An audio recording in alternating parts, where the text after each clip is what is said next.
આ વાર્તા છે રોહનની. એક મધ્યમ વર્ગીય પરિવારનો છોકરો જેના સપના મોટા હતા પરંતુ સાધનો મર્યાદિત. શહેરની ચકાચોંધમાં પોતાની જગ્યા બનાવવાની ચાહત લઈને તે દિવસ રાત એક કરી દેતો હતો. એક નાનકડા ભાડાના મકાનમાં માતા પિતા અને નાની બહેન સાથે રોહને બાળપણથી જ તંગી અને સંઘર્ષનો સામનો કર્યો હતો. તેના પિતા એક સરકારી કચેરીમાં મામૂલી ક્લાર્ક હતા, જેમના પગારથી ઘરનો ખર્ચ માંડ ચાલતું હતું.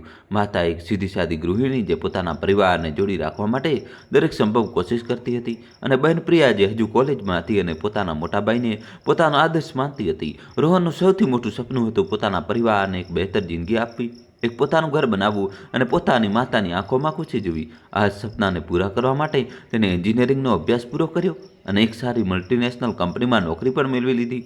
શરૂઆતમાં પગાર સારો હતો, પણ શહેરમાં ખર્ચા પણ ઓછા નહોતા.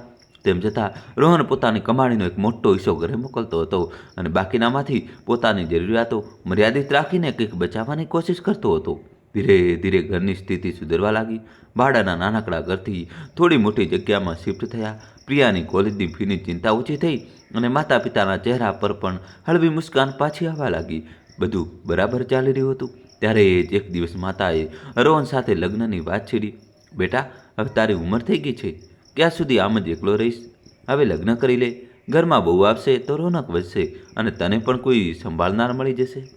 રોહન પહેલાં તો ખચકાયો. તેને લાગ્યું કે હજુ ઘરની જવાબદારીઓ ઓછી થઈ નથી, પોતાનું ઘર બનાવવાનું બાકી છે, પ્રિયાના લગ્ન કરવાના છે. આ બધાની વચ્ચે એક વધુ સભ્યનો ખર્ચ કેવી રીતે ઉઠાવશે? પરંતુ માતાની જીદ હતી, જો બેટા વહુ આવે છે તો પોતાની સાથે પોતાનું ભાગ્ય લઈને આવે છે. વહુ ઘરમાં આવશે તો બધું બરકત થશે. પિતાએ પણ માતાનું સમર્થન કર્યું. રોહનને ખબર હતી કે ભારતીય પરિવારોમાં વહુને લક્ષ્મીનું સ્વરૂપ માનવામાં આવે છે.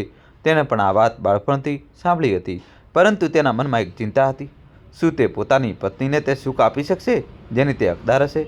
તેમ છતાં માતા પિતાની ખુશી માટે રોહને હા પાડી દીધી અને પછી શરૂ થઈ એક નવી શોધ, એક એવી જીવન સંગીનીની તલાશ કે જેના સપનાઓને સમજી શકે અને તેની સાથે આ મધ્યમ વર્ગીય પરિવારમાં ખભેથી ખભો મિલાવીને ચાલી શકે. ઘણી શોધખોળ પછી તેમની નજર એક છોકરી પર પડી, કાવ્યા. કાવ્યા એક સાધારણ પરિવારની છોકરી હતી. તે બહુ સુંદર તો નહોતી, પરંતુ તેના ચહેરા પર એક અલગ જ ચમક હતી, સાદગીની, સમજદારીની અને એક ઊંડી સંવેદનશીલતાની. તેણે બીએડ કરેલું હતું અને એક નાની પ્રાઇવેટ સ્કૂલમાં ભણાવતી હતી, જેનાથી ઘર ખર્ચમાં મદદ થઈ જતી હતી. પહેલી મુલાકાતમાં જ રોહન કાવ્યાથી પ્રભાવિત થઈ ગયો. કાવ્યાએ પોતાના વિચારોને બહુ સ્પષ્ટતાથી રજૂ કર્યા. તેણે કહ્યું, હું જાણું છું કે તમે એક મધ્યમ વર્ગીય પરિવારમાંથી જ છો અને હું પણ ત્યાંથી જ છું. મારે મોટા મોટા સપના નથી જોઈતા. મારે બસ એક એવો સાથી જોઈએ છે જે ઈમાનદારીથી જિંદગી જીવે અને પોતાના પરિવારને પ્રેમ આપે. કાવ્યાની વાતો સાંભળીને રોહનના મનનો બધો બોજ ઉતરી ગયો. તેને લાગ્યું કે તેને તેના સપનાનો સાથી મળી ગઈ છે, એક એવી છોકરી જે લક્ષ્મીના ધનવાળા સ્વરૂપને નહીં પણ તેના સૌમ્ય, સહયોગી અને ભાગ્ય લાવનારા સ્વરૂપને દર્શાવે છે. તેમના લગ્ન નક્કી થઈ ગયા. લગ્નની તૈયારીઓ શરૂ થઈ. મધ્યમ વર્ગીય પરિવારમાં લગ્નનો અર્થ હતો ઘણા બધા અરમાન અને મર્યાદિત બજેટ. રોહને પોતાની પૂરી જમાપૂંજી લગાવી દીધી અને થોડું દેવું પણ કર્યું. તે ઈચ્છતો હતો કે તેની કાવ્યાને કોઈ કમી મહેસૂસ ન થાય. લગ્નનો દિવસ આવી ગયો. ઘરમાં ખુશીનો માહોલ હતો. ઢોલ નગારા વાગી રહ્યા હતા. કાવ્યા લાલ જોડામાં સજેલી કોઈ દેવીથી ઓછી લાગતી નહોતી. જ્યારે તેણે પહેલીવાર રોહનના ઘરમાં કદમ મૂક્યો ત્યારે સાસુ શારદા દેવીએ આરતી ઉતારી અને ચોખાનો કળશ પાડીને તેનું સ્વાગત કર્યું. આવી ગઈ મારી લક્ષ્મી, આવી ગઈ. સાસુની આંખો ખુશીથી ભીની હતી. રોહને કાવ્યાનો હાથ પકડ્યો. તેના મનમાં એક નવી ઉમ્મીદ જાગી. તેને લાગ્યું હવે તેની જિંદગીમાં બધું સારું થશે. કાવ્યા તેની સાથે છે તો તે દરેક મુશ્કેલીનો સામનો કરી શકે છે. તે જાણતો નહોતો કે આગળ તેની જિંદગીમાં કેટલી મોટી ચુનૌતીઓ આવવાની છે અને તેની આ લક્ષ્મી તેને પડકારોમાંથી કેવી રીતે પાર ઉતારશે. લગ્ન પછી કાવ્યાએ બહુ જલ્દી રોહનના ઘરને અપનાવી લીધું. તેનો મિલનસાર સ્વભાવ અને વડીલોનો આદર કરવાનો ગુણ પૂરા પરિવારને ગમ્યો. સાસુ શારદા દેવીને એક એવી વહુ મળી હતી જે તેમની દરેક નાની મોટી વાતનું ધ્યાન રાખતી હતી. દોસ્તો, કહાનીમાં નવો ટ્વિસ્ટ આવશે. છેલ્લા સુધી જોજો અને વિડીયો લાઇક કરી ચેનલ સબસ્ક્રાઈબ કરી દો. પ્રિયાને એક એવી ભાભી મળી જે તેની સખી પણ હતી અને માર્ગદર્શક પણ. અને રોહનને કાવ્યામાં તે શાંત અને સહારો મળ્યો હતો જેની તેને હંમેશા તલાશ હતી. કાવ્યાએ પોતાની નાનકડી સ્કૂલની નોકરી છોડી નહોતી. તેને કહ્યું, રોહનજી, મારા કમાયેલા પૈસા ઘરના જ કામ આવશે. આનાથી પરિવારને થોડી વધુ મદદ મળશે. રોહનને કાવ્યાની આ વાત બહુ ગમી. તેને લાગ્યું કે તે ફક્ત પોતાની નહીં પણ પૂરા પરિવારની જવાબદારી સમજે છે. તેમના જીવનની ગાડી ધીરે ધીરે પાટા પર દોડવા લાગી હતી. સવારે કાવ્યા અને રોહન સાથે ઓફિસ અને સ્કૂલ માટે નીકળતા. સાંજે પાછા આવીને કાવ્યા ઘરના કામોમાં માતાનો હાથ બટાવતી, પ્રિયાને ભણવામાં મદદ કરતી. બધું જ એક સુંદર તાલમેલમાં ચાલી રહ્યું હતું. પરંતુ મધ્યમ વર્ગીય જીવનમાં ચુનૌતીઓ ક્યારેય પૂરી રીતે ખતમ નથી થતી. લગ્નના થોડા મહિનાઓ પછી રોહનના પિતાને પોતાની જૂની વડવાઓની જમીનના એક કેસમાં ફસાવવું પડ્યું. આ કેસ વર્ષોથી ચાલતો હતો, પરંતુ અચાનક તેમાં તેજી આવી ગઈ. વકીલની ફી, કોર્ટ કચેરીના આંટા ફેરા અને કાગળોના ખર્ચાએ પરિવારના બજેટને હલાવી લીધું. રોહને પોતાની બધી જમા પૂંજી લગાવી દીધી, પરંતુ તે પણ ઓછી પડી રહી હતી. ઘરમાં તણાવનો માહોલ બની ગયો. માતા ચિંતિત રહેવા લાગી અને પ્રિયા પણ ઉદાસ રહેતી હતી. રોહનને રાત પર ઊંઘ આવતી નહોતી. તેને ચિંતા હતી કે ક્યાંક આ કેસ તેમના પરિવારની બધી જમાપૂંજી ન વાવી દે. એક રાત્રે જ્યારે રોહન પરેશાન થઈને બેઠો હતો, ત્યારે કાવ્યા તેની પાસે આવી. શું થયું રોહનજી, તમે આટલા પરેશાન કેમ છો? રોહને તેને બધી વાત જણાવી. કાવ્યા, મને સમજાતું નથી કે શું કરું. આ કેસ આપણને બરબાદ કરી દેશે અને મેં તો મારું ઘર બનાવવાનું સપનું પણ જોયું હતું. કાવ્યાએ ધીરેજથી તેની વાત સાંભળી. પછી તેણે ધીમેથી કહ્યું, રોહનજી, તમે ચિંતા ના કરો, મેં કંઈક વિચાર્યું છે. રોહને હેરાનીથી પૂછ્યું, શું વિચાર્યું છે? કાવ્યાએ કહ્યું, મારી પાસે જે થોડી ઘણી બચત છે તે હું આપી દઉં છું અને હું મારા દાગીના પણ વેચી શકું છું. તેના અવાજમાં કોઈ ખચકાટ નહોતો. રોહન સતબત રહી ગયો. દાગીના નહીં કાવ્યા, તે તારા છે, તે તારા લગ્નની નિશાની છે. હું તેમને કેવી રીતે વેચાવી શકું? કાવ્યાએ તેનો હાથ પકડ્યો. રોહનજી, આ દાગીના જો આપણા ખરાબ સમયમાં કામ ના આવે તો પછી આનો શું ફાયદો? અસલી લક્ષ્મી તો તે છે જે મુશ્કેલ સમયમાં સાથે ઊભી રહે, ન કે ફક્ત તિજોરીમાં બંધ રહે. મારો દાગીનાનો તો તમે છો, પરિવાર છો. જો પરિવાર જ મુશ્કેલમાં હશે તો આ દાગીનાનું શું કરીશ? કાવ્યાની વાતો સાંભળીને રોહનની આંખો ભરાઈ આવી. તેને લાગ્યું કે કાવ્યા ખરેખર લક્ષ્મીનું રૂપ છે, જે ફક્ત ધન નથી લાવતી, પણ મુશ્કેલીઓમાં હિંમત આપે છે અને ત્યાગથી પરિવારને મજબૂત બનાવે છે. બીજા દિવસે કાવ્યાએ પોતાના થોડા દાગીના વેચી દીધા. તેનાથી જે પૈસા આવ્યા તે કેસના ખર્ચમાં કામ આવ્યા. કાવ્યાની આ પહેલથી પૂરા પરિવારને હિંમત મળી. માતાએ કાવ્યાને ગળે લગાવીને કહ્યું, મારી લક્ષ્મી બહુ, તે આજે અમારું માન રાખી લીધું. પ્રિયાએ પણ કાવ્યાને નિહાળતા કહ્યું, ભાભી, તમે સાચે જ બહુ મહાન છો. કાવ્યાએ બસ સ્મિત કરી દીધું. તેને લાગ્યું કે તેણે બસ પોતાની ફરજ નિભાવી છે.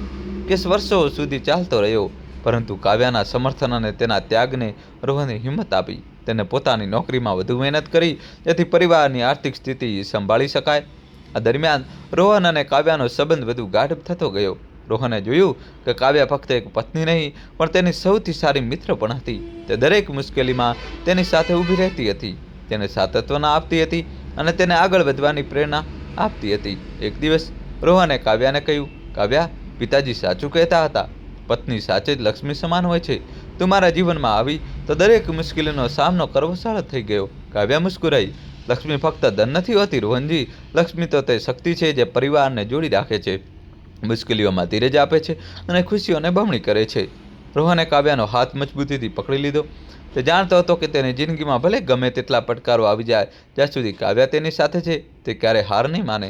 વાર્તા અહીંથી જ આગળ વધે છે, જ્યાં કાવ્યાની બુદ્ધિમાની અને ત્યાગે પૂરા પરિવારને પડતા બચાવી લીધો હતો. પરંતુ ધીરે ધીરે આ ઘરમાં એવા વળાંક આવવા લાગ્યા જેની કોઈએ કલ્પના પણ નહોતી કરી. કારણ કે જ્યાં એક આદર્શ વહુનો પ્રેમ હોય છે, ત્યાં સંબંધોમાં છુપાયેલી નાની નાની કડવાશો પણ સમય આવે માથું ઉચકે છે. અને આવું જ કંઈક આ પરિવારમાં થવાનું હતું. કારણ કે પ્રિયાનો અભ્યાસ પૂરો થતાં જ ઘરમાં નવા નિર્ણયોની જરૂર પડવા લાગી અને તેને લઈને માતા એટલે કે શારદા દેવીના મનમાં અનેક પ્રકારની દ્વિધાઓ પેદા થવા લાગી. કારણ કે મોટી વહુ ભલે ગમે તેટલી સારી હોય, પરંતુ દીકરીના લગ્નના નિર્ણય પર સાસુના મનમાં હંમેશા એક અલગ પ્રકારની ચિંતા રહે છે. અને આ જ ચિંતા ધીરે ધીરે સાસુ અને વહુ વચ્ચે એક નવો તણાવ લઈને આવી, જે અત્યારે કોઈને દેખાઈ રહ્યો નહોતો. કાવ્યા હંમેશાની જેમ મુસ્કુરાઈને ઘર સંભાળતી હતી, પરંતુ ભીતરથી તે સમજી રહી હતી કે પ્રિયાના લગ્ન સમયે આ પરિવાર ફરી એકવાર આર્થિક બોજ નીચે દબાઈ શકે છે.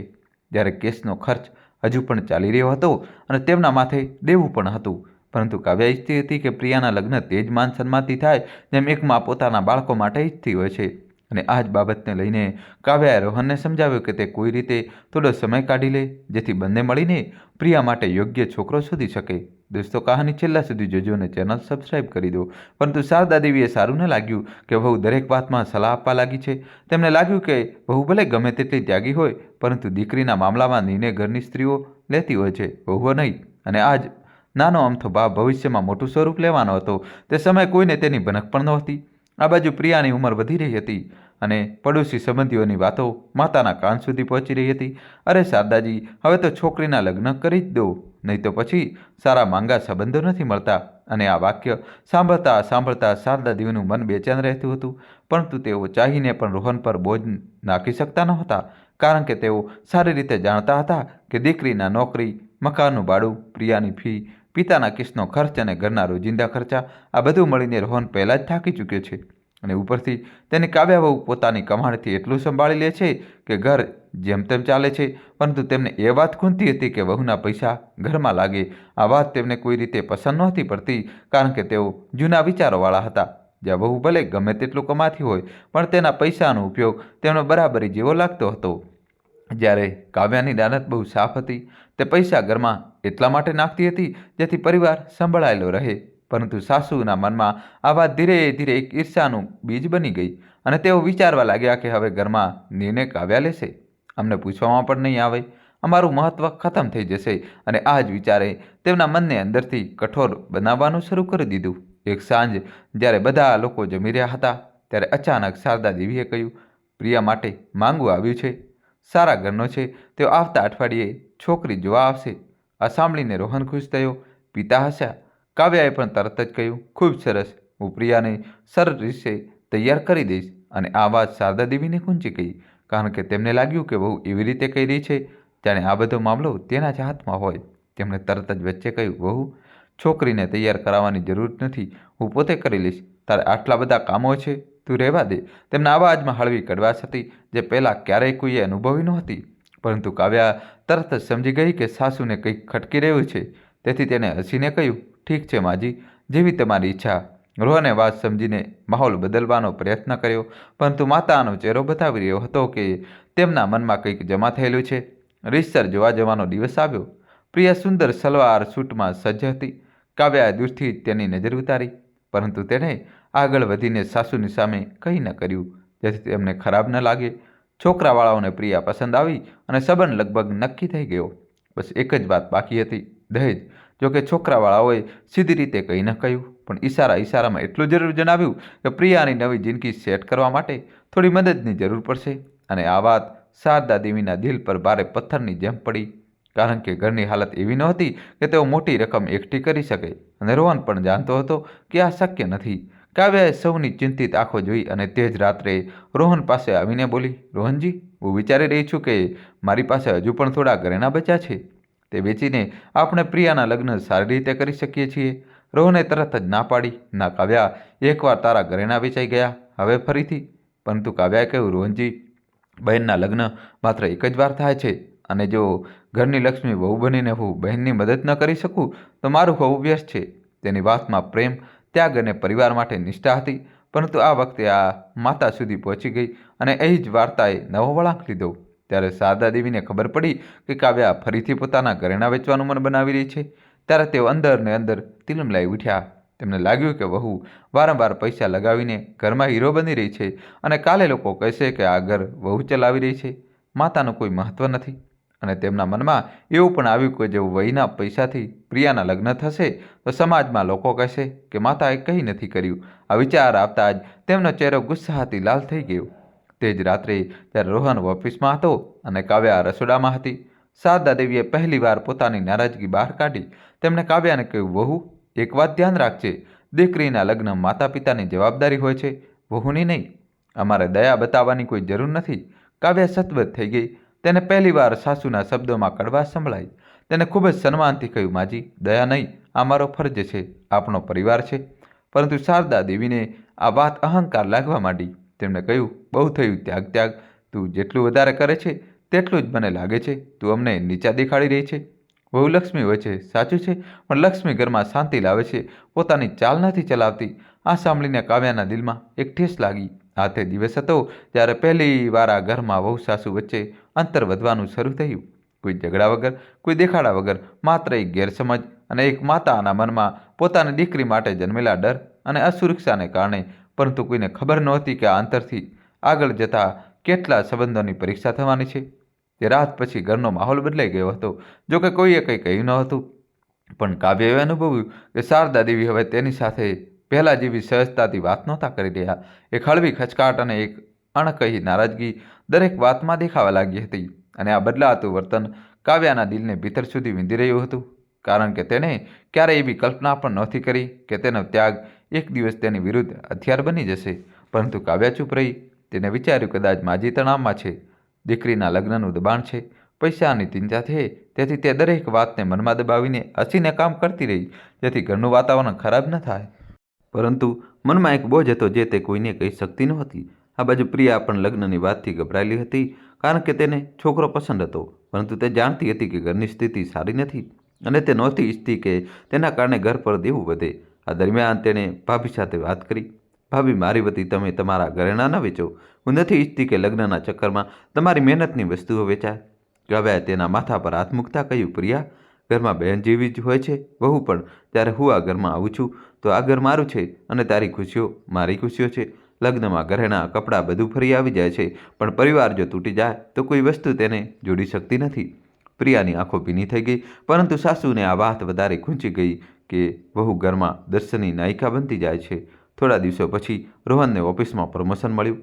એક મોટો અવસર, મોટી પોસ્ટ અને થોડો સારો પગાર. તે ખૂબ જ ખુશ હતો, કારણ કે તેને લાગ્યું કે હવે ઘરની સ્થિતિ વધુ સુધરી જશે. પ્રિયાના લગ્ન પણ બરાબર થઈ જશે અને કદાચ થોડા મહિનાઓ પછી પોતાના સપનાનું ઘર ખરીદવાની દિશામાં તે કદમ વધારી શકશે. પરંતુ જ્યારે રોહને આ ખુશખબર બધાને આપી તો માતાએ હસીને કહ્યું, ખૂબ જ સારું થયું બેટા, ભગવાનનો લાખ લાખ શુક્ર છે, પણ જો લગ્નમાં કંઈ પણ કમી રહેવી જોઈએ નહીં. લોકોની વાતો ખૂબ જ ખરાબ લાગે છે. આ સાંભળીને રોહનના ચહેરા પર ચિંતા આવી ગઈ અને કાવ્યાએ પણ અનુભવ્યું કે પ્રમોશનની ખુશી પર લગ્નનો બોજ ભારે પડી રહ્યો છે. થોડા દિવસોમાં છોકરાવાળાઓની નવી શરતો આવવા માંડી. છોકરો તો સરકારી નોકરીવાળો છે, આપણા સમાજમાં થોડી રોનક તો જોઈએ, ઓછામાં ઓછું ફર્નિચર તો હોવું જોઈએ, નવી કબાટ, ડ્રેસિંગ ટેબલ અને થોડું રોકડ, જેથી છોકરીને તકલીફ ન પડે. આ વાતોએ ઘરમાં આગ લગાવી દીધી, કારણ કે આ મુકાબલો હવે કેવળ લગ્નનો ન હતો, પણ આત્મસન્માનનો પણ હતો. શારદા દેવી તણાવમાં હતા. પિતા ચૂપચાપ બેસી રહેતા. રોહન રાત રાત પર જાગીને હિસાબ લગાવતો અને કાવ્યા વિચારતી રહેતી કે તે કેવી રીતે આ વખતે પણ બધું સંભાળી શકે છે. એક રાત્રે જ્યારે બધા સૂઈ ગયા હતા, શારદા દેવી ચૂપચાપ વરંડામાં બેસીને રડતા હતા. તેમના હાથમાં થોડા જૂના ઘરેણાં હતા, તેમની માતાએ આપેલા. તેઓ વારંવાર તેને જોતા અને પછી છાતી સરસા ચાંપીને ડૂસકા ભરવા માંડતા. તેમણે ધીમેથી કહ્યું, હે ભગવાન, જો હું આ પણ આપી દઈશ તો મારી પાસે શું બચશે? લોકો કહેશે, વહુએ બધું કર્યું, માતાએ શું કર્યું? તે જ વખતે કાવ્યા પાણી લેવા બહાર આવી અને તેને માતાને રડતા જોઈ લીધા. તે કંઈ બોલે તે પહેલાં જ શારદા દેવીએ આંસુ લૂછીને કહ્યું, કંઈ નહીં વહુ, બસ એમ જ. પરંતુ કાવ્યા તેમના વિખરાયેલા મનને સમજી ગઈ. તે તેમની પાસે બેઠી અને બોલી, માજી, હું જાણું છું કે તમારી ચિંતા સાચી છે, પરંતુ એક વાત યાદ રાખો, લગ્નની તૈયારી સામાનથી નથી થતી, સંબંધોથી થાય છે.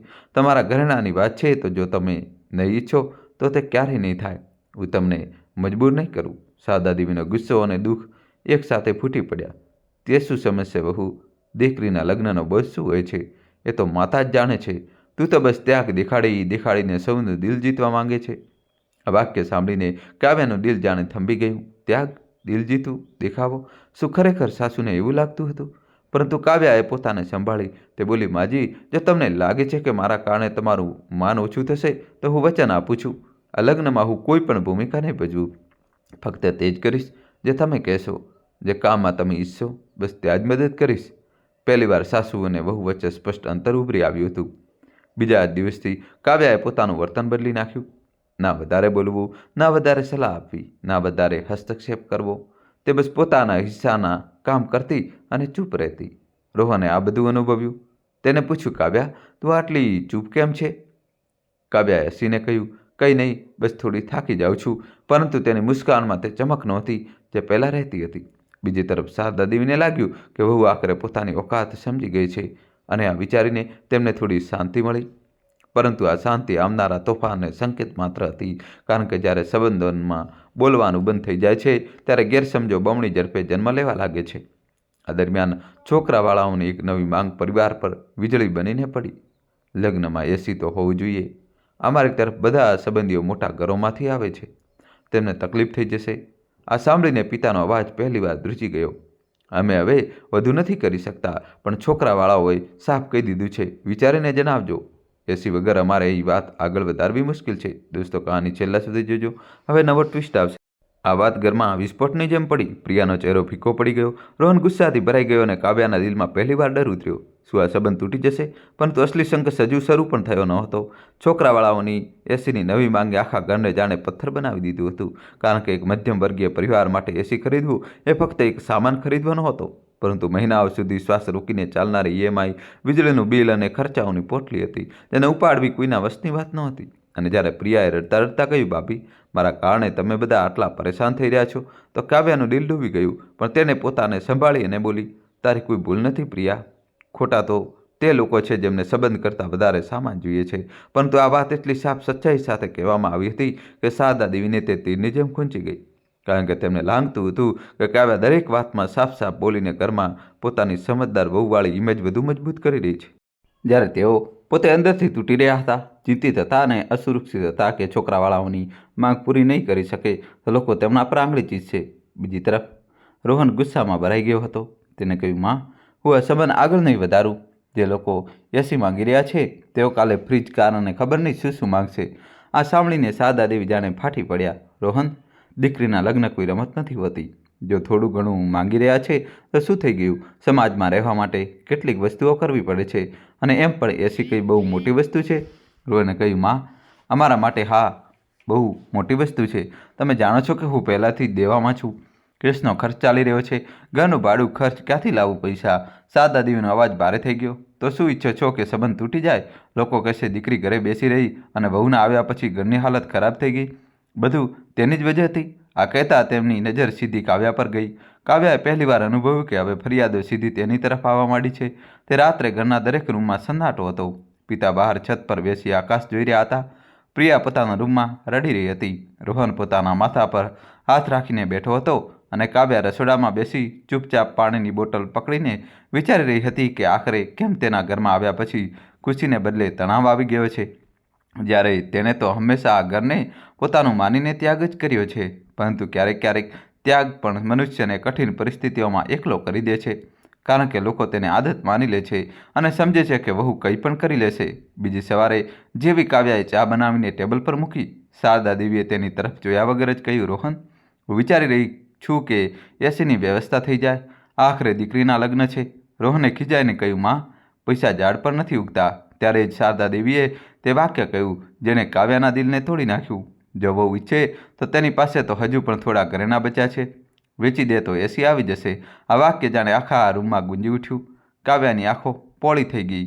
તે જ ઘરેણાંની વાત જેના માટે તેમણે પહેલાં ના પાડી દીધી હતી, હવે તે જ સાસુ પોતે કહી રહ્યા હતા. રોહન ગુસ્સાથી ઊભો થઈ ગયો. બસ માં, બહુ થયું. તમે વારંવાર કાવ્યાના ઘરેણાંને કેમ વચ્ચે લાવી રહ્યા છો? શું વહુનું દરેક ઘરેણું ઘરના ખર્ચ માટે છે?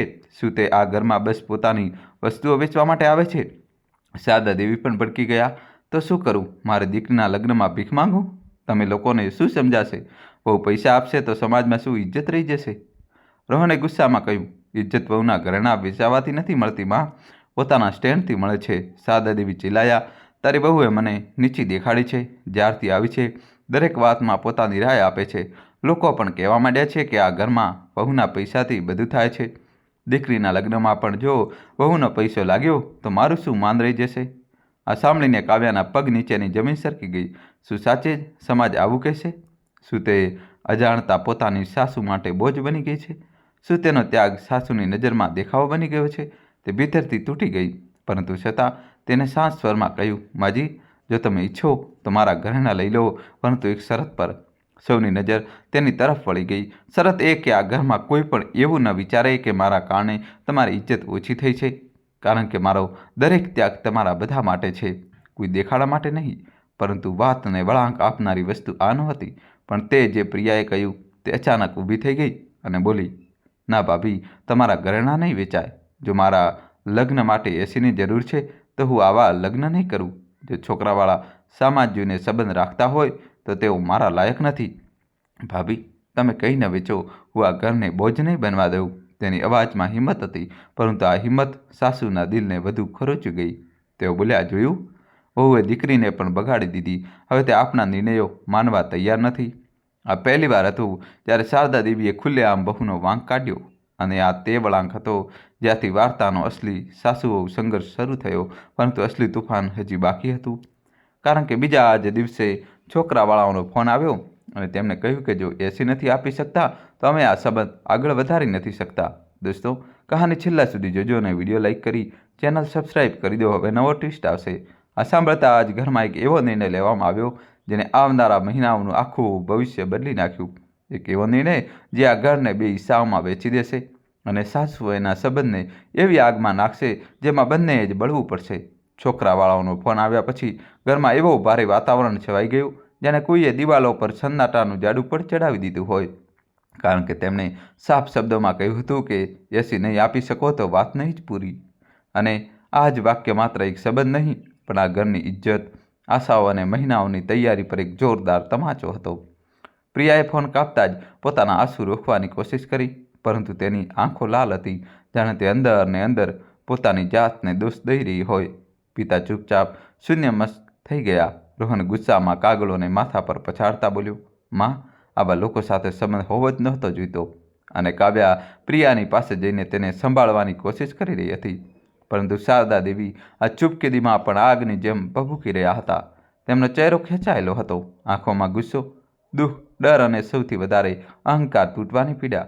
થોડીવાર પછી જ્યારે ઘરમાં બધા રૂમો અલગ અલગ દિશામાં સન્નાટાથી ભરાયેલા પડ્યા હતા, ત્યારે અચાનક શારદા દેવી જોરથી બોલ્યા, હવે ખુશ થઈ જાઓ તમે બધા, ખાસ કરીને તું કાવ્યા, તારા કારણે સંબંધ તૂટી ગયો. આ આરોપ સાંભળીને જાણે આખા ઘરના શ્વાસ થંભી ગયા. રોહને ચોંકીને કહ્યું, માં, વહુનો આમાં શું વાંક?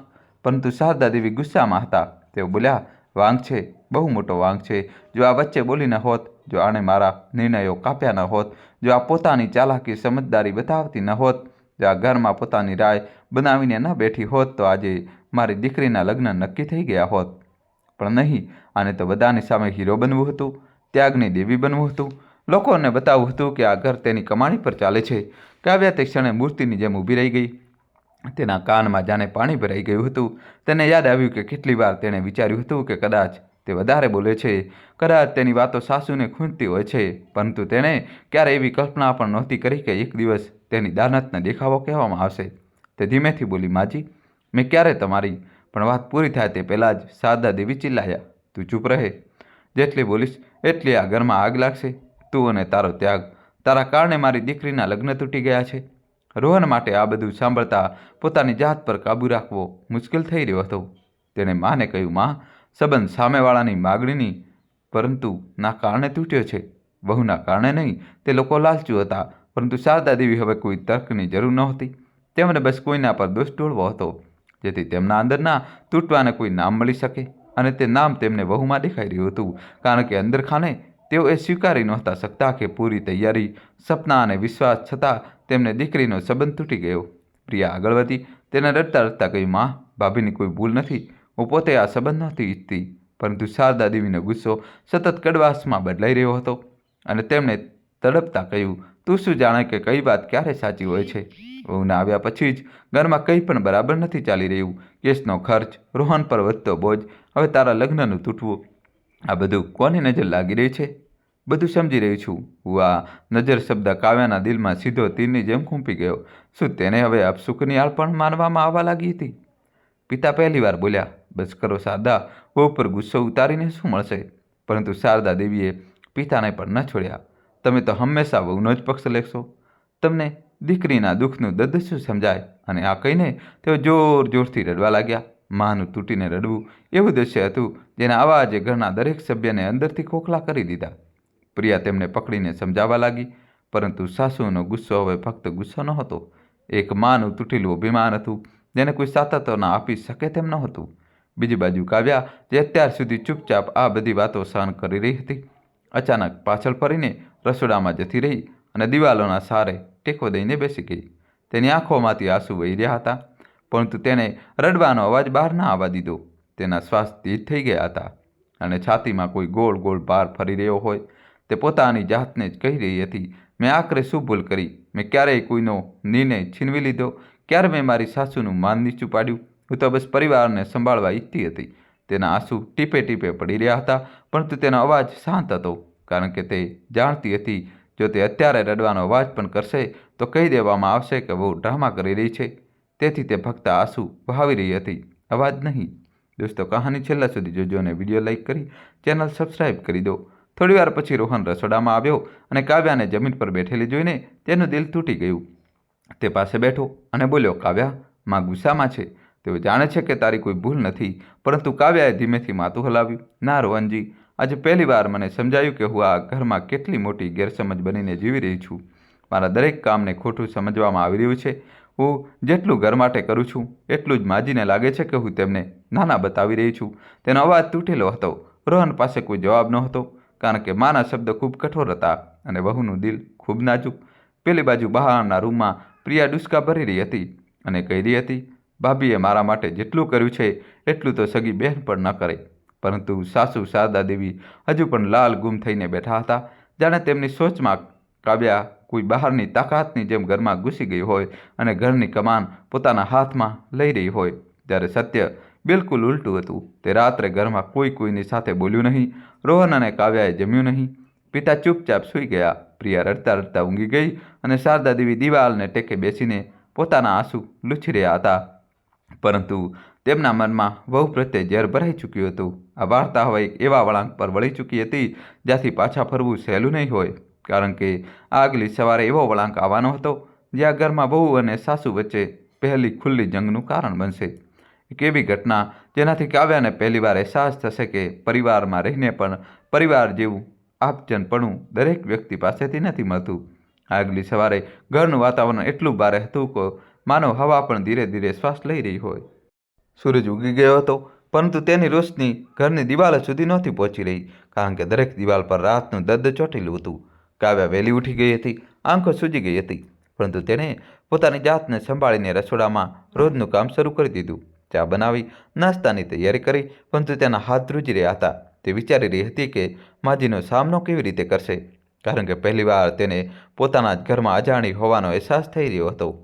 તેને નાસ્તો ટેબલ પર લગાવ્યો અને ચૂપચાપ પાછળ હટી ગઈ, જાણે તે પોતાની હાજરીને જેટલી બને તેટલી ઓછી કરી દેવા માગતી હોય, જેથી તેને કોઈ પણ વાત માટે કારણભૂત ન ગણવામાં આવે. ત્યાં શારદા દેવી રૂમમાંથી બહાર આવ્યા. તેમના ચહેરા પર રાતનો ગુસ્સો હજુ પણ જામેલો હતો. તેમણે ના તો રોહન સાથે વાત કરી, ના પ્રિયા સાથે. તેઓ સીધા ડાઇનિંગ રૂમમાં ગયા. ટેબલે સજાવેલું જોઈને એક ક્ષણ માટે રોકાઈ ગયા. પછી ધીમેથી બોલ્યા, તને કહેવાની જરૂર કોણે આપી હતી સવારમાં આ બધું કરવાની? ઘરમાં કોઈ અછત છે કે તું પોતાની જાતને આટલી જરૂરી સમજે છે? આ વાક્ય એટલું તીખું હતું કે કાવ્યા બે ક્ષણ માટે સતબદ્ધ થઈ ગઈ. તેને સમજ ન પડી કે તે કયા ભૂલ કરી બેઠી છે. રસોઈ બનાવી એ તેની રોજની જવાબદારી હતી, પરંતુ આજે એ જ કામને ખોટું ઠેરવવામાં આવી રહ્યું હતું. રોહન આ સાંભળી બહાર આવ્યો અને બોલ્યો, માં, બહુ તો બસ ઘરનું કામ કરી રહી હતી, એમાં શું ખોટું? પરંતુ શારદા દેવીએ ઝટકા સાથે જવાબ આપ્યો, ખોટું એ છે કે આને દરેક વાતમાં આગળ આવવાની આદત થઈ ગઈ છે. કાલે શું થયું એ તમે બધાએ જોયું. વાત વહુના કારણે બગડી. આનું એક એક કામ મને પડકાર લાગે છે, જાણે મને શીખવવામાં આવતું હોય કે ઘર કેવી રીતે ચલાવવું. રોહન બોલવા માંગતો હતો, પરંતુ કાવ્યાએ હાથના ઇશારાથી તેને રોકી દીધો, કારણ કે તે નહોતી ઈચ્છતી કે મા દીકરા વચ્ચે કોઈ વધુ તિરાડ પડે. કાવ્યાએ શાંત સ્વરે કહ્યું, માજી, મેં તો બસ મારું રોજનું કામ. શારદા દેવીએ તેને અધવચ્ચે જ કાપતા કહ્યું, બસ કર. દરેક વાતમાં સફાઈ આપવાની જરૂર નથી. વહુની ફરજ છે કામ કરવું હોય તો કર, પણ મને એવું ના દેખાડ કે તું કંઈ મહાન કામ કરી રહી છે. હવે આ ફક્ત ગુસ્સો નહોતો, આ દિલમાં બેસી ગયેલી કડવાશ હતી જે બહાર નીકળી રહી હતી. ત્યાં પ્રિયા ધીમેથી રસોડામાં આવી અને ભાભીનો હાથ પકડી ધીરેથી બોલી, ભાભી, તમે પરેશાન ના થાઓ. માં હજુ પણ કાલની વાતથી તૂટી ગયા છે. પરંતુ આ પહેલાં કે કાવ્યા કંઈ બોલે, સાસુનો અવાજ ફરી આવ્યો, અને પ્રિયા, તને પણ વહુએ જ આ બધું શીખ્યું છે. જ્યારથી આ આવી છે ત્યારથી તું પણ વળતા જવાબ આપવા લાગી છે. વહુના રંગમાં રંગાઈ ગઈ છે. મારી દીકરી મને જ સમજાવવા લાગી. પ્રિયા સતબદ્ધ થઈ ગઈ. તેને કહ્યું, માં, મેં તો બસ ચૂપ. સાસુએ કડક અવાજમાં કહ્યું, તમારા બંનેમાં એક જેવી હવા ચાલી રહી છે.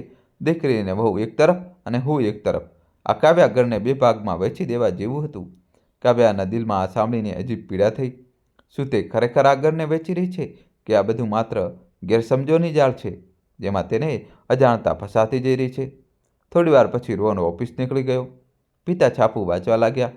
પ્રિયા રૂમમાં જતી રહી અને શારદા દેવી આંગણામાં જઈને બેસી ગયા, ચૂપ, ગુસ્સામાં પોતાની જાત સાથે જ લડતા. અને કાવ્યા રસોડામાં એકલી ઊભી હતી, પરંતુ આજે તે પોતાની જાતને એ જ ઘરમાં મહેમાન જેવી અનુભવી રહી હતી, જેને તેણે હંમેશા પોતાનું માન્યું હતું. બપોર સુધી સાસુનો ગુસ્સો ઓછો ન થયો, પણ વધતો જ ગયો. જ્યારે કાવ્યાએ જમવાનું પીરસ્યું તો તેમણે સામે રાખેલી થાળી પર હાથ મૂકતા કહ્યું, વહુ, આ બધું દેખાવો છે. સવારથી જોઈ રહ્યું છું, તું એવી રીતે કામ કરી રહી છે જાણે ગઈકાલે રાત્રે કંઈ થયું જ નથી. પણ હું જાણું છું કે તું જ મારું ઘર તૂટવા દીધું. આ સાંભળીને કાવ્યાના હાથમાંથી વાટકી લગભગ પડતા પડતા બચી. તેણે ધીમેથી કહ્યું, માજી, મેં કંઈ નથી કર્યું, કંઈ નથી કર્યું. સાસુએ તીખા સ્વરે કહ્યું, જો તું ન ઈચ્છતી હોય તો વાતો આટલી ન બગડત, પણ તું ઈચ્છે જ છે કે લોકો કહે કે વહુ વગર ઘર નથી ચાલતું. આ વાક્ય કોઈના પણ આત્માને તોડી શકતું હતું. કાવ્યા બોલવા માંગતી હતી, પણ તેને પોતાના હોઠ કરડીને પોતાની જાતને રોકી લીધી, કારણ કે તે જાણતી હતી કે જેટલું તે બોલશે, સાસુને લાગશે કે તે જવાબ આપી રહી છે અને ઘરનું વાતાવરણ વધુ ખરાબ થશે. પરંતુ અસલી વળાંક હજુ બાકી હતો. બપોરે એક પાડોશી મહિલા આવી, કમલી કાકી, જે દરેક વાતમાં મસાલો નાખવા માટે પ્રખ્યાત હતી. તે આવતા જ બોલી, અરે શારદા, સાંભળ્યું છે કે પ્રિયાનો સંબંધ તૂટી ગયો. શું થયું રે બહુ?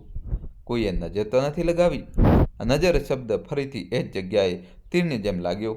શારદા દેવી અચાનક બોલી, નજર? અરે બહુ, જ્યારથી ઘરમાં આવી છે કંઈ પણ સારું નથી થતું. પહેલાં કેસ વધ્યો, પછી દીકરા પર બોજ વધ્યો, હવે દીકરીનો સંબંધ પણ તૂટી ગયો. ભગવાન જાણે કેવા નસીબ લઈને આવી છે. કાવ્યાનું દિલ ત્યાં જ તૂટી ગયું. તેની આંખો ભરાઈ આવી, પણ તેને તરત જ મોઢું ફેરવી આંસુ લૂછી દીધા, જેથી કોઈ જોઈ ન જાય. આ પહેલી વાર હતું જ્યારે તેના ત્યાગને બદનસીબી કહી દેવામાં આવ્યું. તેને વિચાર્યું, હું તો ઘરને જોડવા આવી હતી, આજે મારા પર આરોપ છે કે હું તિરાડ લઈને આવી છું. કમલી કાકીના ગયા પછી શારદા દેવી વધુ તેજ બોલવા લાગ્યા. હવે તેમના મનનું ઝેર બહાર નીકળી ચૂક્યું હતું. તેઓ બોલ્યા, બહુ, જો તારા કારણે આ ઘરનું કંઈ બીજું બગડ્યું ને, તો યાદ રાખજે, હું ચૂપ નહીં બેસું. આ એક સ્પષ્ટ ચેતવણી હતી. એક માનું દર્દ, એક સાસુનો ગુસ્સો અને એક માણસનો હારેલો અહંકાર, બધું મળીને વહુ પર કાઢવામાં આવી રહ્યું હતું. કાવ્યાએ પહેલી વાર પોતાની જાતને પૂછ્યું, શું હું ખરેખર આ ઘરની લક્ષ્મી છું કે આ ઘર માટે બોજ બની ગઈ છું? પરંતુ તેને ખબર નહોતી કે આવનારા દિવસોમાં જે થવાનું છે તેમાં તે માત્ર લક્ષ્મી જ નહીં, આ ઘરની મજબૂતી, હિંમત અને કરોડરજ્જુ બનીને ઉભરશે. બસ તે પહેલાં તેને ઘણું સહન કરવું પડશે. ઘણા મેણાટોણા, ઘણા આરોપો, ઘણી ગેરસમજો અને એક એવું તોફાન જે આ ઘરને હચમચાવી દેશે. સંબંધ તૂટ્યાના પછીના 2-3 દિવસોમાં ઘરનું વાતાવરણ એકદમ બદલાઈ ગયું હતું, જાણે કોઈએ ખુશીઓની બારીઓ પર જાડા પડદા લટકાવી દીધા હોય. હવા પણ ભારે, વાતો પણ ભારે અને સાસુના મનમાં જમા થયેલો ગુસ્સો દરેક કામમાં ખૂંચતો અનુભવાતો હતો. કાવ્યા દર સવારની જેમ ચા બનાવતી, ઘર સાફ કરતી, રસોઈ બનાવતી, પરંતુ હવે તે કોઈને પણ પોતાનું નહોતું લાગતું. તે ઘરનું કામ કરતી, પણ મન હવે ઘરથી કપાઈ રહ્યું હતું, કારણ કે દરેક નજરમાં તેને દોષ દેખાતો હતો. ખાસ કરીને સાસુની આંખોમાં, જેમાં દરેક પળે આ સવાલ તરતો દેખાતો, મારી દીકરીના લગ્ન કેમ ન થયા? પેલી બાજુ પડોશીઓને તો જાણે મોકો મળી ગયો હતો. 2 મહિલાઓ આંગણામાં ઊભી રહીને ધીમે ધીમે વાતો કરી રહી હતી, પરંતુ એટલી ધીમી પણ નહીં કે કાવ્યાને સંભળા નહીં. તેઓ કહી રહ્યા હતા, અરે બહુ, બધું બોલવા લાગો તો ઘરની વાત આવી જ રીતે બગડે છે. શારદાની બહુ તો બહુ ચાલાક લાગે છે. 1 વર્ષમાં જ આખા ઘર પર પોતાનો સિક્કો જમાવી લીધો. બીજી બોલી, હા, મેં પણ સાંભળ્યું છે, બહુ કમાય તો સાસુને ભલા કેમ ગમે? હવે દીકરીના લગ્ન તૂટી ગયા તો કોણ સહન કરશે? આ શબ્દ તીરની જેમ કાવ્યાના દિલમાં ઘૂસતા ગયા. તેને લાગ્યું જાણે તેની દાનતને દુનિયા ઊંધી સમજી રહી છે, જાણે તેને કરેલો દરેક ત્યાગ હવે બોજ બની ગયો છે, અને તેના ચહેરા પર આવેલું થાકેલું સ્મિત પણ કોઈને દેખાઈ રહ્યું નહોતું. સાંજે જ્યારે રોહન ઓફિસથી પાછો ફર્યો ત્યારે તેણે જોયું કે મા અને પિતા બંને ચૂપચાપ બેઠા છે. પ્રિયા રૂમમાં અને કાવ્યા રસોડામાં, પણ રસોડામાં એવી રીતે જાણે તે કોઈ ડરથી બચી રહી હોય. રોહને ધીમેથી પૂછ્યું, મા, તમે કંઈ ખાધું? સાસુએ કહ્યું, ભૂખ જ ક્યાં છે? દીકરી ઘરમાં બેઠી છે, લગ્ન તૂટી ગયા અને વહુને કોઈ ફરક જ પડતો નથી. આ સાંભળીને કાવ્યા બહાર આવી અને બોલી, માજી, ફરક પડે છે, બહુ ઊંડો પડે છે. તમારા દરેક દર્દમાં હું સાથે છું. પરંતુ સાસુએ મેણું માર્યું, સાથ? દીકરીના દુઃખમાં સાથ એવી રીતે અપાય છે કે ઘરના વેચવાની વાત માત્ર દેખાડા માટે કરવામાં આવે. લોકો કહે છે વહુના પૈસાથી બધું ચાલે છે, બસ તું જ છે જેને બધાનો ભરોસો જોઈએ. આરોપ સાંભળીને રોહને ગુસ્સામાં કહ્યું, બસમાં, તમે ક્યાં સુધી વહુને દોષ દેતા રહેશો? પરંતુ શારદા દેવી ભડકી ઉઠ્યા, હા હા, કર રક્ષા તારી પત્નીની. આજકાલના છોકરાઓ આમ પણ વહુના ગુલામ બની જાય છે. માનું કોણ સાંભળે છે? આ સાંભળી રોહન ચૂપ થઈ ગયો, કારણ કે તે જાણતો હતો કે માનો ગુસ્સો એ જગ્યાએથી નીકળી રહ્યો છે જ્યાં દર્દ અને અસુરક્ષા મળીને એક અંધારું બનાવી દે છે. દોસ્તો, કહાની છેલ્લા સુધી. આજ તણાવમાં બીજે દિવસે એક વધુ ઘટના બની જેને ઘરનું વાતાવરણ વધુ બગાડી દીધું. બુઆજી આવી ગયા. ઘરમાં રંજીતા બુઆ એવા હતા જે આગમાં ઘી હોમવાની કળામાં માહિર હતા. જેવા તેઓ ઘરમાં દાખલ થયા તેમણે પહેલી જ લાઈન બોલી, અરે શારદા, સાંભળ્યું છે કે સંબંધ તૂટી ગયો? કોઈ વાંધો નહીં, જે ઘરમાં વહુ પોતાની મરજી ચલાવે તે આવું જ થાય. શારદા દેવીએ દુઃખી થઈને કહ્યું, હા દીદી, તારા જ ઘરમાં બધા મારી વાત કાપે છે. દીકરી મારી, બોજ મારો, પણ નિર્ણય વહુ લે છે. બુઆએ તરત જ કહ્યું, હું તો પહેલા દિવસથી જ કહેતી હતી. વહુ જો વધારે ભણેલી હોય, કમાતી હોય તો સાસુને દબાવવા લાગે છે. આ સાંભળીને કાવ્યા અંદર સુધી કંપી ગઈ. તેને ક્યારેય એવું વિચાર્યું પણ નહોતું કે લોકો તેને સાસુને દબાવનારી માનશે. રોહને વાત બદલવાની કોશિશ કરી, પણ બુઆજીને તો જાણે મોકો જોઈતો હતો. તેઓ બોલ્યા, અને હા બેટા, એક વાત હંમેશા યાદ રાખજે, વહુ ગમે તેટલી સારી કેમ ન લાગે, પણ વહુ એ વહુ હોય છે, દીકરી નહીં. આ વાક્ય સાંભળીને ઘરની હવા બિલકુલ સ્થિર થઈ ગઈ. કાવ્યાની આંખો ભરાઈ આવી, પણ તેણે ચહેરો ફેરવી લીધો, કારણ કે તે જાણતી હતી કે જો તેને એક ટીપું આંસુ પણ પાડી દીધું તો તેને તેના નાટક તરીકે ગણી લેવામાં આવશે. પ્રિયા આ વખતે પોતાની જાતને રોકી ન શકી. તેણે કહ્યું, બુઆજી, ભાભી અમારા માટે જેટલું કર્યું છે તે અમે ક્યારેય ચૂકવી શકતા નથી. લગ્ન પણ તેમની વજહથી નથી તૂટ્યા. પરંતુ બુઆજીએ પ્રિયાને પણ ઠપકો આપ્યો, અરે ચૂપ કર, વહુને આમાં હા મિલાવે છે એ જ ભૂલ છે તમારા લોકોની. વહુને માથે ચડાવી રાખી છે. શારદા દેવી પણ હવે થાકી ગયા હતા, પરંતુ તેમનામાં વહુ પ્રત્યે નારાજગી હતી. તે શાંત નહોતી થઈ રહી. તે બોલ્યા, પ્રિયા, તું પણ હવે વહુના જ રંગમાં રંગાઈ ગઈ છે. હું એક બાજુ એકલી છું, કોઈ મારું નથી સાંભળતું. કાવ્યા આ બધું સાંભળી રહી, અને પહેલીવાર તેને અહેસાસ થયો કે તે આ ઘરમાં રહેવા છતાં ઘર શબ્દથી બહુ દૂર ઊભી છે. જાણે તે આ પરિવારનો હિસ્સો હોવા છતાં પરાયું પાત્ર ભજવી રહી હોય. તે રાત્રે રોહન પાસે બેસીને બોલી, મને લાગે છે રોહનજી, હું ક્યાંક ને ક્યાંક માજીને ખૂંચવા લાગી છું. મારે કોઈ વાત, કોઈ કામ, કોઈ મદદ તેનો દિલથી સ્વીકાર જ નથી શકતા. કદાચ હું તેમની દીકરીની જગ્યા લેવાની કોશિશ કરી રહી હોય એવું તેમને લાગે છે, અને આ ભાવના તેમને સૌથી વધુ ચોટ આપે છે. રોહને તેનો હાથ પકડતા કહ્યું, કાવ્યા, તું ખોટું ન વિચાર, તું આ ઘરની મજબૂત કડી છે. પરંતુ કાવ્યાએ આહત સ્વરે કહ્યું, મજબૂત કડી? રોહનજી, આજે મારા પર અપશુકનિયાળ હોવાનો આરોપ લગાવ્યો, ઘર તોડવાનો આરોપ લગાવ્યો. સમાજમાં વાતો કરી રહી છે કે હું આ ઘર ચલાવું છું. માજી મારા દરેક કામને પડકાર માની રહ્યા છે. મને સમજાતું નથી કે હું શું કરું. ગમે તેટલી કોશિશ કરું, હું તેમની નજરમાં સારી બહુ કેમ નથી બની શકતી? રોહન પાસે કોઈ જવાબ નહોતો, ફક્ત એક ઊંડી ચૂપકી હતી. પરંતુ આ બધું એ જ અટકવાનું નહોતું. બીજા જ દિવસે સવારે જ્યારે કાવ્યાએ માજીના રૂમમાં સાવરણી ફેરવા માટે ડગલું માંડ્યું તો શારદા દેવીએ ઝટકા સાથે કહ્યું, રહેવા દે, મારી વસ્તુઓને હાથ ન લગાડ્યા કર. તું જ્યાં હાથ લગાવે છે ત્યાંથી જ મુસીબત શરૂ થાય છે. આ સાંભળીને કાવ્યાનું દિલ એકવાર ફરી તૂટી ગયું. હવે તે માત્ર ગેરસમજ નહોતી, આ ખુલ્લી નફરત હતી, અને તેનું સીધું નિશાન કાવ્યા હતી. પરંતુ કાવ્યાને ખબર નહોતી કે તેની અસલી પરીક્ષા હજુ શરૂ પણ નથી થઈ. આવનારા દિવસોમાં થનારી ઘટનાઓ આ ઘરને બે હિસ્સામાં વહેંચી દેશે. કેટલાક સંબંધો તૂટશે, કેટલાક મજબૂત થશે, અને એક એવું સત્ય સામે આવશે જે બતાવશે કે કેમ બહુ વાસ્તવમાં લક્ષ્મીનું સ્વરૂપ હોય છે, અને ઘરની બરકત કે બરબાદી તેના દિલમાંથી નીકળતી દુઆ કે બદદુઆ પર ટકેલી હોય છે. દિવસો વીતતા ગયા, પરંતુ ઘરની અંદર જે તણાવ ઉછરી રહ્યો હતો તે દરેક સવારને પાછલી સવાર કરતાં વધુ ભારે બનાવી દેતો હતો. શારદા દેવીના મનમાં આ વાત ઘર કરી ગઈ હતી કે કાવ્યાના કારણે પ્રિયાનો સંબંધ તૂટ્યો છે, અને હવે દરેક નાની નાની વસ્તુ તેમને તે જ દિશામાં દેખાતી હતી. તેને કાવ્યાની દરેક વાત, દરેક કામ, દરેક સ્મિત માત્ર દેખાવો હોય, માત્ર કોઈ છુપાયેલા ઈરાદાનો હિસ્સો હોય. ઘરની ઇજ્જત તૂટી ચૂકી હતી, અને એક માં પોતાના અંદરની આ તિરાડને સ્વીકારી શકતી નહોતી. તેથી તેમણે ડગલે અને પગલે વહુને દોષી ઠેરવવાનું શરૂ કરી દીધું હતું.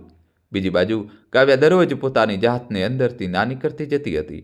તે હવે ના દલીલ કરતી, ના જવાબ આપતી, ના કોઈ વાતમાં સલાહ આપતી. બસ ચૂપચાપ કામ કરતી અને પાછળ હટી જતી. પરંતુ સાસુની આંખોમાં તેની આ ચૂપકીદી પણ ડ્રામેબાજી લાગવા માંડી હતી. અને ઘણીવાર શારદા દેવી મેણા મારતા, હવે તો વહુને બોલવાની પણ જરૂર નથી, તેના આંસુ જ પૂરતા છે સિમ્પથી, સહાનુભૂતિ લેવા માટે. અને આ સાંભળીને કાવ્યાના દિલમાં એક વધુ ઘા ઉમેરાઈ જતો. તે વિચારતી કે આખરે કેવી રીતે એક વહુની દાનતને આ હદે ખોટી સમજી શકાય છે. દોસ્તો, કહાની છેલ્લા સુધી જોજો અને ચેનલ સબસ્ક્રાઈબ કરી દેજો. એક દિવસે બપોરે એક જૂના પાડોશી સરોજ કાકી આવ્યા, જે સમાજની દરેક ઘટનાને એવી રીતે સાંભળતા જાણે આ તેમની રાષ્ટ્રીય ફરજ હોય, અને પછી તેને જ મસાલા લગાવીને ફેલાવવું પણ એટલું જ જરૂરી માનતા હતા. તેઓ આવતા જ બોલ્યા, અરે શારદા, સાંભળ્યું છે કે પ્રિયાનો સંબંધ વહુના કારણે તૂટી ગયો? કેવો જમાનો આવી ગયો છે! વહુ ઘરમાં આવે નથી કે ધાક જમાવવાનું શરૂ કરી દે છે. શારદા દેવી જાણે આ જ તકની રાહ જોઈ રહ્યા હતા. તેમણે તરત જ કહ્યું, હા ભાભી, અમે તો વહુને બહુ માથે ચડાવી લીધી. આ એનું જ પરિણામ છે. દીકરીના લગ્ન તૂટી ગયા અને ઘર બદનામ થઈ ગયું. હવે તો મોહલ્લામાં જોવાની પણ હિંમત નથી થઈ. સરોજ કાકીએ વાતને વધુ તીખી કરતાં કહ્યું, એક વાત કહું, આવી વહુઓ ઘરને ખાઈ જાય છે, બરકત છીનવી લે છે. જ્યારથી આવી છે ત્યારથી સાંભળું છું, કેસ વધ્યો, ખર્ચ વધ્યો, હવે લગ્ન. આ સાંભળવું કાવ્યા માટે એવું હતું જાણે કોઈ તેના દિલ પર વારંવાર ઘા કરી રહ્યું હોય. તે વરણામાં ઊભી રહીને બધું સાંભળી રહી હતી, પણ બોલી શકતી નહોતી, જાણે ગળું રૂંધાઈ ગયું હોય. સાંજે જ્યારે રોહન ઘરે પાછો ફર્યો ત્યારે તેણે જોયું કે મા અને સરોજ કાકી બંને બેસીને વહુની બુરાઈ કરી રહ્યા છે. તેને પરિસ્થિતિ સંભાળવાની કોશિશ કરી, પણ માનું દર્દ હવે ગુસ્સામાં બદલાઈ ચૂક્યું હતું. તેઓ બોલ્યા, રોહન, તું ગમે તેટલો વહુનો સાથ દે, પણ ઘરનું નસીબ વહુને આવ્યા પછી જ બદલાયું છે. બેટા, આ ભૂલતો નહીં. વહુ સારા ઘરોમાં લક્ષ્મી બનીને આવે છે, પરંતુ કેટલીક વહુઓ ઘરમાં પગ મૂકતા જ બરબાદી લાવે છે. કાવ્યાએ આ વાક્ય સીધું પોતાની છાતી પર અનુભવ્યું. આ દરમિયાન એક ઘટના બની જેણે ઘરનો આખો પાયો હલાવી દીધો. રાત્રે જમવાનું પીરસતી વખતે કાવ્યાના હાથમાંથી ભૂલથી એક સ્ટીલનો ગ્લાસ પડી ગયો. બસ એક નાનો અવાજ થયો, પરંતુ સાસુએ તેને જોઈને તરત જ કહ્યું, બસ આ જુઓ, અશુભ.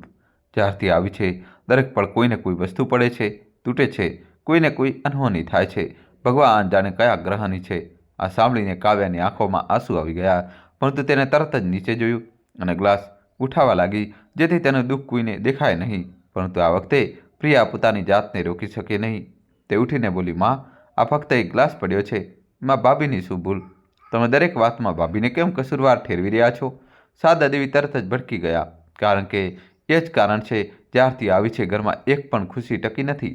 દીકરીનો સંબંધ તૂટ્યો છે, કેસનો ખર્ચો વધ્યો છે, રોહન પણ બોજ વધ્યો, અને હવે તું પણ એના પક્ષમાં? મેં તને જન્મ આપ્યો છે કે આ વહુએ? પ્રિયા રડવા લાગી. માં, તમે ભાભીને ખોટી સમજી રહ્યા છો. બસ, સાસુ ચીસ પાડી ઉઠ્યા. વહુ મારી દુશ્મન છે. હું માં થઈને મારી જ દીકરીને સમજાવી રહી છું, અને તું વહુનો પક્ષ લઈ રહી છે. આ જ ઈચ્છતી હતી વહુ કે દીકરી પણ તેનાથી વધારે તેના પક્ષમાં આવી જાય. આ વાત કાવ્યાના દિલમાં એવી રીતે લાગી જાણે કોઈએ તેના આત્મ સન્માનને જમીન પર પટકી દીધું હોય. તે ધીમેથી બોલી, માજી, મેં ક્યારેય ઘરને વેચવાની કોશિશ નથી કરી. મેં હંમેશા બધાને જોડી રાખવાની કોશિશ કરી છે. પરંતુ સાસુએ તડપતા કહ્યું, જોયું તે તો મારા ઘરને તોડ્યું છે વહુ.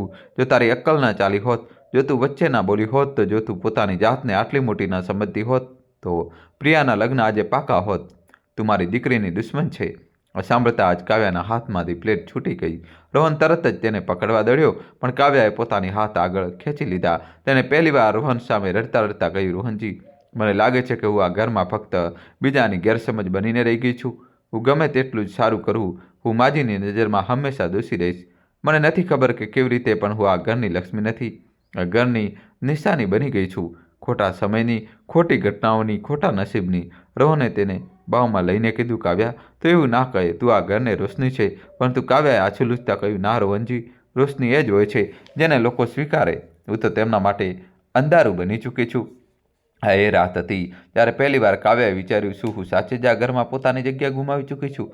પરંતુ તેને ખબર નહોતી કે આવનારા દિવસોમાં એવો વળાંક આવવાનો છે જેમાં જે વહુને આજે દોષી ઠેરવવામાં આવી રહી છે તે સૌથી મોટી રક્ષક બનીને ઊભી રહેશે, અને તેના જ એક નિર્ણયથી આ ઘર ફરીથી ઊભું થશે.